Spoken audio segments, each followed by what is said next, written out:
आज के लेक्चर में हम फ्लक्स और डाइवर्जेंस देखेंगे। पहले हम देखते हैं फ्लक्स का मीनिंग क्या होता है। What is the meaning of flux? Flux is nothing but flow of a quantity and this quantity is preferably a vector. Okay, तो जैसे कि मान लो एक पाइप में वाटर किसी जो पानी है वो v वेलोसिटी से जा रहा है। This is the flow of water जो v वेलोसिटी से जा रहा है। तो इस जो कितना पानी फ्लक्स या पानी इस पे फ्लो कर रहा है, इस सरफेस एरिया से फ्लो कर रहा है, वो कैसे डिफाइन किया जाएगा? v dot ds. This will be a measure of how much water is flowing through the surface area. अब मान लो ये एक सरफेस एरिया मैं लूँ इससे इंक्लाइन पे, तो बेशक इस सरफेस एरिया का साइज बेशक बड़ा है, बट क्वांटिटी कितनी फ्लो करेगी? इट विल बी दी ये परपेंडिकुलर मान लो यहाँ पे ये एंगल थीटा है, तो इस कोस थीटा पे डिपेंड करेगी। तो v dot ds, that's why यहाँ पे डॉट प्रोडक्ट आया है। तो this is the flux of the flow of the velocity of the flow of water here. तो फ्लक्स कुछ भी नहीं, सिंपली एक क्राइटेरिया है जो किसी क्वांटिटी के फ्लो से इंटरलिंक्ड है। ठीक है, अब ये तो था ओपन सरफेस। अब मान लो कोई एक क्लोज सरफेस लें, मान लो ये क्यूबॉइड ले लें। अब इस क्यूबॉइड से फ्लक्स पास कर रहा होगा। अब ये कितना फ्लक्स पास कर रहा है वो कैसे डिफाइन करें? सिमिलरली मान लो ये पाइप था, ये इस पाइप को मैं क्लोज कर दूं और ये जो इसका कर्व सरफेस एरिया है, ये कर्व सरफेस एरिया। अब इसमें इस पूरे पाइप से कितना फ्लक्स पास कर रहा है वो कैलकुलेट करना चाहूँ इस क्लोज सरफेस एरिया से, वो कैसे करूँगा? मुश्किल सिंपली कुछ नहीं करना, ये जो वेक्टर है उसका क्लोज सरफेस एरिया से अगर मुझे निकालना है तो सिंपली कुछ नहीं करना है, इसके जितने भी सरफेस एरिया हैं उनके साथ में फ्लक्स निकाल दूंगा along surface 1 a dot ds along surface 2, ऐसे जितने भी सरफेस होंगे टोटल निकाल दूंगा। इस तरीके से क्लोज सरफेस या सरफेस के अक्रॉस जितना फ्लक्स है वो पता लग जाएगा। अब मान लो ये जो पानी का पाइप था जिसमें से पानी फ्लो कर रहा था, अब मान लो इसके अंदर कोई टैप वगैरह अलग से नहीं लगी हुई थी, तो क्या था, जितना पानी गया उतना ही बाहर आ गया। ठीक है, पर मान लो मैंने इसमें कुछ ऐसा सिस्टम लगाया, यहाँ एक होल करके एक टैप लगा दी, वो टैप पानी दे रहा है, तो यहाँ पानी जो जितना गया उससे ज्यादा बाहर निकलेगा। इसका मतलब अगर flux in minus flux out अगर नेगेटिव है तो इसका मतलब क्या होगा? अंदर कोई सोर्स बैठा है। ठीक है, इस तरह flux in minus flux out अगर पॉजिटिव होगा तो इसका मतलब कोई सिंक बैठा है, मतलब इसके मान लो मैं यहाँ होल कर दूं और उससे पानी निकलना शुरू हो जाए, तो फ्लक्स इस सरफेस एरिया से जाएगा ज़्यादा, कुछ इसमें से निकल जाएगा और कुछ इसमें से निकलेगा जो कम होगा। तो इसका मतलब एक होल कर दिया, सिंक कर दिया मैंने इसमें। तो फ्लक्स कैलकुलेट करके हम क्लोज सरफेस एरिया के अक्रॉस बता सकते हैं इसके अंदर कोई सोर्स है या नहीं है, या सिंक है या नहीं है। तो इसका एक ये बेनिफिट है मैथमेटिकली, फिजिकली देखा जाए तो फ्लक्स कैलकुलेट करने का। और ये बहुत ही क्लोजली इंटरलिंक्ड है डाइवर्जेंस से, जो कि हम नेक्स्ट स्लाइड में देखेंगे। डाइवर्जेंस को समझने के लिए हम एक क्लोज सरफेस के अक्रॉस जो फ्लक्स है वो कैलकुलेट करते हैं। तो ये x है, ये y है, ये z एक्सिस है। ओके, और मैं एक सरफेस क्लोज सरफेस बनाने की कोशिश करता हूँ जो कि ऐसे है।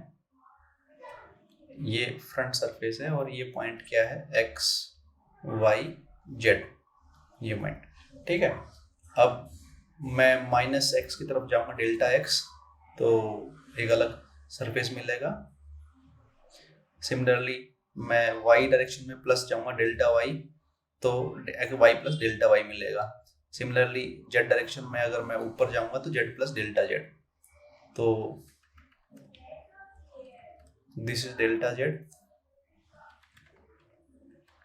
दिस इज डेल्टा वाई, और ये जो है this is delta x.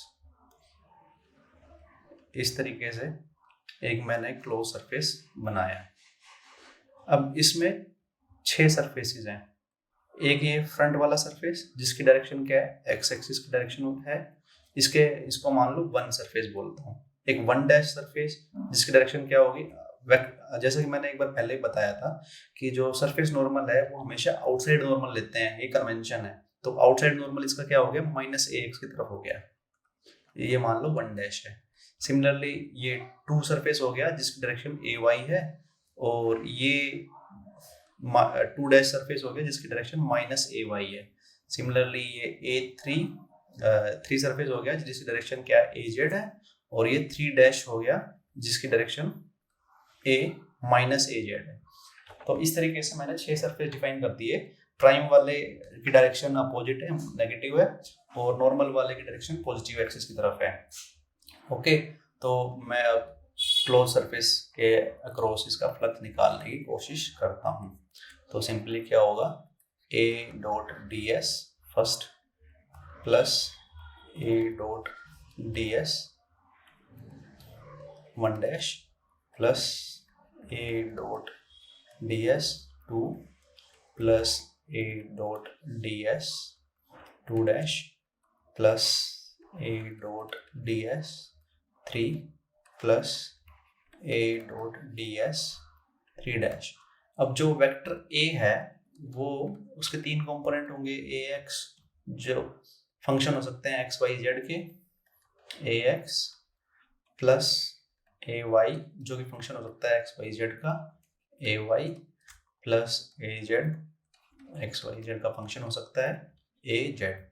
Okay, तो अब जब ये फर्स्ट सरफेस एरिया के साथ डॉट प्रोडक्ट होगा तो सिंपल यही सर्वाइव करेगा, क्योंकि उस डायरेक्शन क्या है, एक्स है, तो सिर्फ यही सर्वाइव करेगा, बाकी 0 हो जाएंगे। सिमिलरली सेकंड 2 डैश के लिए ये सर्वाइव करेगा, और 3 डैश के लिए ये सर्वाइव करेगा, और 1 डैश में नेगेटिव साइन आ जाएगा, 2 डैश में नेगेटिव साइन आ जाएगा, 3 डैश में नेगेटिव साइन आ जाएगा, क्योंकि डॉट प्रोडक्ट क्या होंगे, अपोजिट डायरेक्शन में होंगी। एरिया का नॉर्मल है और जो एक्सिस है। ओके, तो लेट अस सी कैसे करें। तो फर्स्ट के लिए देखते हैं, फर्स्ट सरफेस के अलोंग।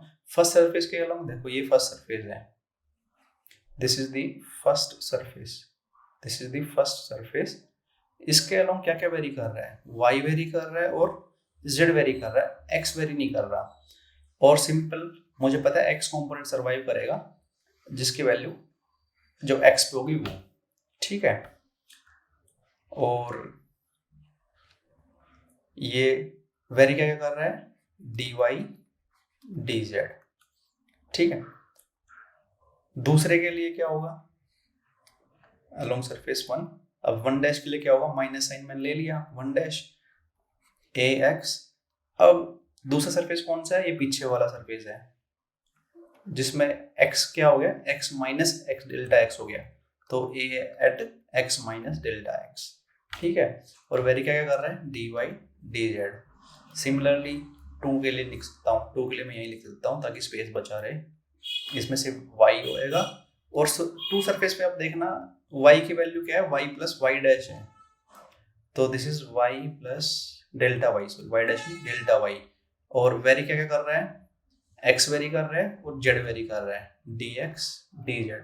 और 2 डैश के लिए क्या होगा, माइनस साइन आ जाएगा क्योंकि डायरेक्शन अपोजिट है सरफेस और उसकी, तो ए वाई।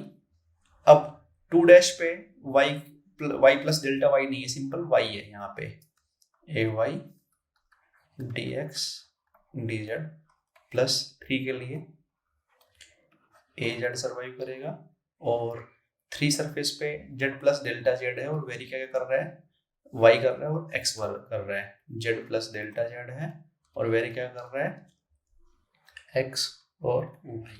ये minus four 3 dash A Y, और 3' पे ये 3' सरफेस है, इस पे सिंपल z है, तो z dx dy, तो ये फ्लक्स फाई हो गया। अब क्योंकि ये जो सरफेस एरिया है बहुत स्मॉल है, तो मैं क्या मान सकता हूँ कि अलोंग दिस सरफेस एरिया बहुत स्मॉल होने की वजह से ये जो चीज़ है ये कांस्टेंट है, ये कांस्टेंट है, ये कांस्टेंट है, और सिमिलरली ये ए कांस्टेंट है। तो इनको मैं सिंपल क्या कर सकता हूँ, बाहर निकाल के इंटीग्रेट कर सकता हूँ। तो इसको मैं क्या लिख सकता हूँ, अब क्योंकि मैं थोड़ा अप्रोक्सीमेशन लगा रहा हूँ, क्योंकि एक्चुअली है नहीं, कांस्टेंट तो नहीं है, बट अप्रोक्सीमेशन लगा रहा हूँ, इसलिए लिख सकता हूँ कि phi is approximately equal to A at X, और ये इंटीग्रेट होके हो गया डेल्टा वाई डेल्टा जेड, ठीक है, minus A x at x minus delta x delta Y delta z. Similarly ये इंटीग्रेट होके क्या हो जाएगा, A y at y plus delta Y delta x delta z, minus A y at y delta x delta z, plus A z at z plus delta z delta x delta y, minus A y, sorry this is A z at z delta x delta y. Okay, तो ये approximately equal है। Exactly equal लिखना होता तो क्या होता, ये a very कर रहा होता, जो जिसकी वेरिएशन एक्चुअल में 0 हो जाती है अगर ये बहुत छोटे छोटे इनफिनिटेसिमल या 10 to 0 होते हैं, तो इसका मतलब प्लस हायर ऑर्डर इनफिनिटेसिमल्स जो कि 0 हो जाएंगे when we have limit delta x delta Y delta Z 10 to 0। Otherwise अगर सिंपल ऐसे लिखना हो तो अगर ये नहीं है तो अप्रोक्सीमेटली का साइन लगाना पड़ेगा, ठीक है। अब इसको आगे सोल्व करेंगे नेक्स्ट स्लाइड में। अब पिछले उससे पेज से स्लाइड से हम फाई क्या लिखा था, अप्रोक्सीमेटली लिखा था ये, और मैं सब में से ना delta x delta Y delta Z common निकाल लेता हूँ, ठीक है। और अब क्या होगा आप देखना, A x at x minus A x at x minus delta x over delta x बचेगा। क्यों? क्योंकि आप देखना पिछले स्लाइड में क्या था, ए एक्स के साथ डेल्टा वाई डेल्टा जेड था, तो मैंने ये कॉमन ले लिया, तो सिंपल डेल्टा एक्स इसके डिनोमिनेटर में आएगा। ओके, तो अब ये सिमिलरली अब इसको मैं इरेजर से थोड़ा सी ब्रैकेट को रेज कर देता हूँ। तो सिमिलरली मैं y के लिए लिखूंगा, ये क्या आएगा, A y plus delta y minus A y at y over delta y plus A z at z plus delta z minus A z at z over delta z, and this is equal to approximately equal to a dot ds over the surface and closed surface s। now अगर मैं limit ले लूं, limit delta x delta y delta z tends to 0, तो this will cause कि ये approximately का sign equal to में बदल जाए, ठीक है। तो ये जो इसको मैं क्या रिप्लेस कर सकता हूँ डेल्टा वी से, सो दिस डेल्टा वी यहाँ आ गया डेल्टा वी, और इस फ्लक्स को मैं लिख देता हूँ simply A dot d s, और this is equal to delta v tends to 0, okay, is equal to ये क्या बना, this is nothing but do of A x with respect to x। Similarly दूसरा वाला पोर्शन क्या है, partial differentiation of a y with respect to y। Similarly ये तीसरा वाला क्या है, partial differentiation of a z with respect to z। अब ये क्या है, ये simply dot product of del operator और ए है। सो इन दिस वे जो ये क्वांटिटी है ये डाइवर्जेंस कहलाती है। और ये क्या हुआ, divergence is nothing but the total outward flux. क्यों? क्योंकि हमने सारे नॉर्मल आउटवर्ड दिए हैं। Outward flux over an enclosed volume in the limit when this volume tends to 0 is the divergence। तो जब वॉल्यूम 0 की तरफ टेंड होगा तो सिंपल एक पॉइंट बदल जाएगा। तो इसका मतलब ये जो डाइवर्जेंस है it is defined at a point. Okay, so divergence at a point is nothing but the total outward flux per unit volume when this volume goes to 0। Okay, now अब जो डाइवर्जेंस है ये कहाँ का exist करेगा? जहां जहां जो ये वेक्टर है इसका फर्स्ट डेरिवेटिव और ये वेक्टर खुद, ये first derivative with respect to space और ये खुद vector should be differentiable and continuous, not even if not differentiable it should have a finite value, तभी डाइवर्जेंस एग्जिस्ट करेगा। अदरवाइज डाइवर्जेंस में दिक्कत आ जाएगी। अगर कंटिन्यूटी ब्रेक हो गई तो डिसकंटिन्यूटी आ जाएगी और फाइनाइट वैल्यू नहीं है तो भी इश्यू आ जाएगा। तो डिफाइन कब है? जब ये डिफाइंड है। तो in this way divergence can be defined. Now अब ये तो हमने किया था कार्टेशियन कोऑर्डिनेट में। अब सिलिंड्रिकल कोऑर्डिनेट में डाइवर्जेंस की जो फॉर्मूला है थोड़ा दिखने में अजीब होगा, तो उसको एक बार हम डिराइव करके देखते हैं नेक्स्ट स्लाइड में। तो जैसे हमने कार्टेशियन कोऑर्डिनेट में डिफाइन किया था इसी तरीके से हम एक वॉल्यूम डिफाइन करेंगे सिलिंड्रिकल कोऑर्डिनेट सिस्टम में।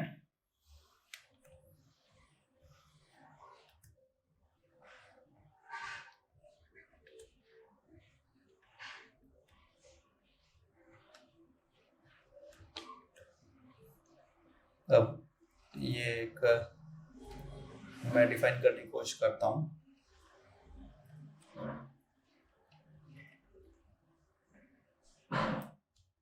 दिस इज इरेजर से एक बार डिलीट कर देता हूँ।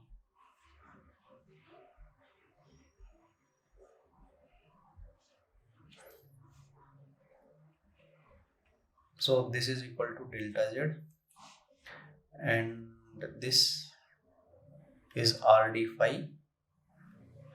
and this much is delta phi। Okay, तो ये एक सरफेस हुआ अभी। तो अब मुझे ऐसे सरफेस बनाने हैं तो मान लो R को वेरी कर देता हूँ। R ये डेल्टा R है, दिस क्वांटिटी, ये डेल्टा पाई है।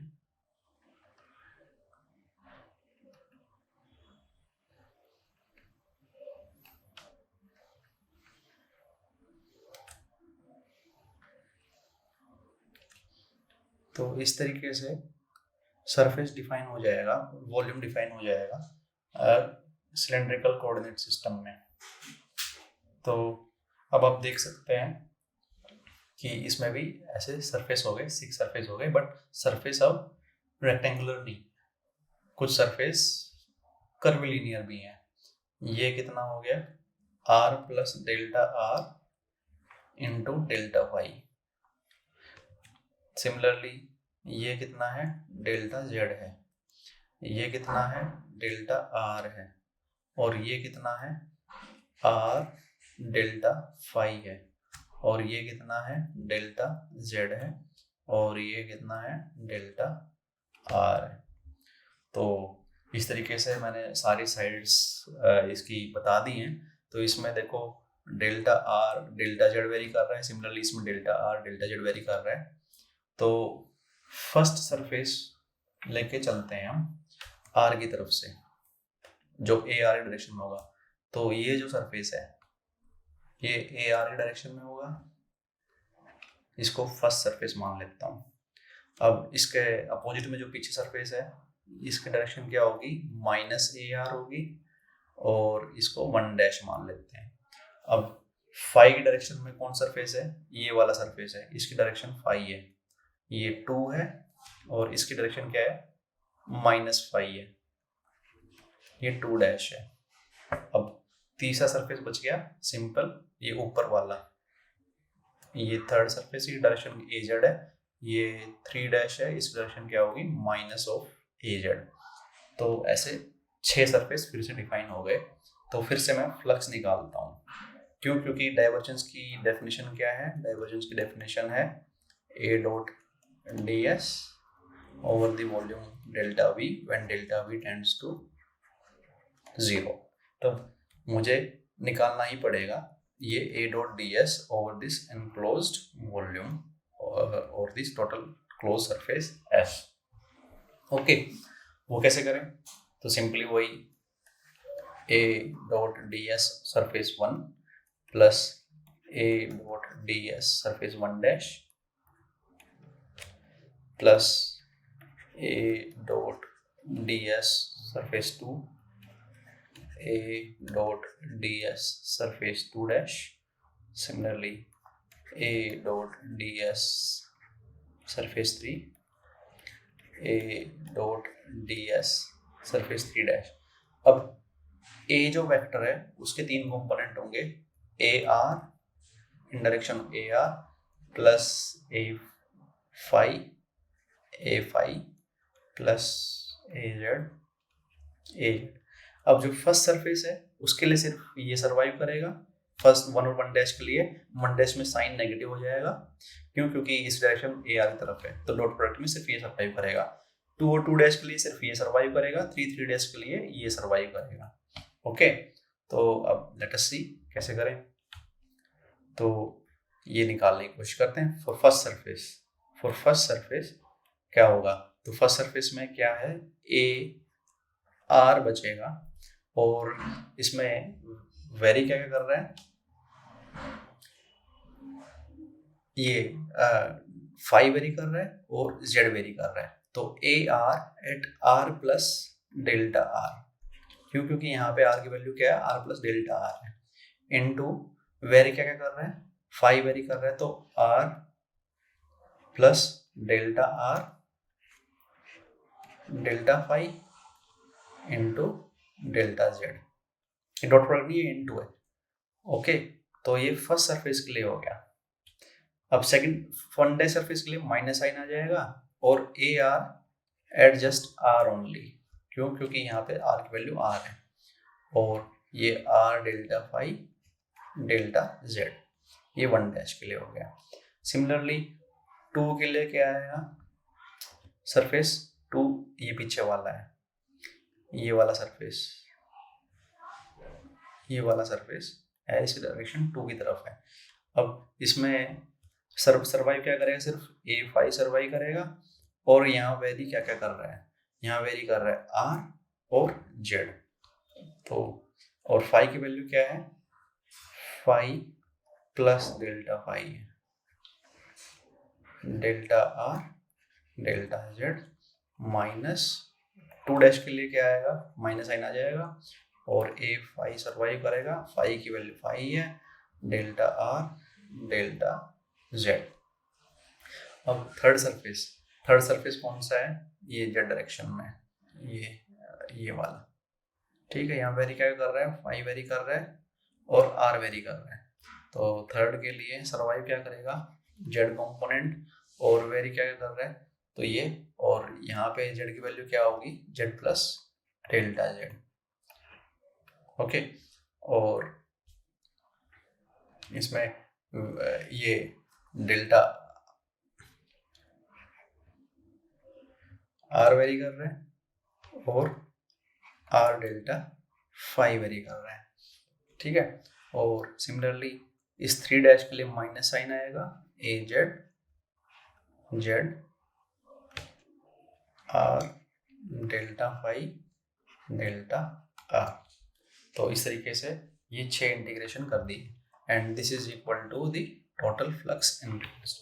अब नेक्स्ट स्लाइड में फिर से वही हम क्या करेंगे, इसको मान लेंगे कि ये बहुत छोटे हैं, तो सिंपली इसको बाहर निकाल लेंगे और इंटीग्रेट करेंगे, इसको बाहर कांस्टेंट मान के निकाल लेंगे, इंटीग्रेट करेंगे सबको। तो वो नेक्स्ट स्लाइड में करते हैं। तो सिंपली मैंने जो पिछली स्लाइड से था उसमें से सिमिलर प्रोसीजर जो किया था हमने कार्टेशियन में, वही करेंगे। हम डेल्टा वी कॉमन ले लेंगे, डेल्टा वी कुछ भी नहीं होगा, r delta phi delta are delta z होगा। This is delta v volume, ये कॉमन ले लूंगा, और कॉमन लेने के बाद जब मैं लिखूंगा तो it will be r delta r, पहले वाले में से बाहर था ये, A at are plus delta are delta are minus r A are. Okay, और सिमिलरली प्लस फाई वाला आएगा A phi at phi plus delta phi minus A phi at phi, and this will be r delta phi plus az at z plus delta z minus az at z at divided by delta z. Okay, and this will be approximately equal to phi because ये हमने मान लिया constant है along the surface, जो कि नहीं है, but equal हो जाएगा अगर मैं इस लिमिट को जीरो कर दूं, it tends to zero, then this sign will change to equal to. Okay, तो लेट अस डू इट। तो a dot ds over volume v limit delta v tends to zero is nothing but del dot a, and now in this cartesian form ये क्या होगा, delta r zero जा रहा है तो ये क्या होगा, r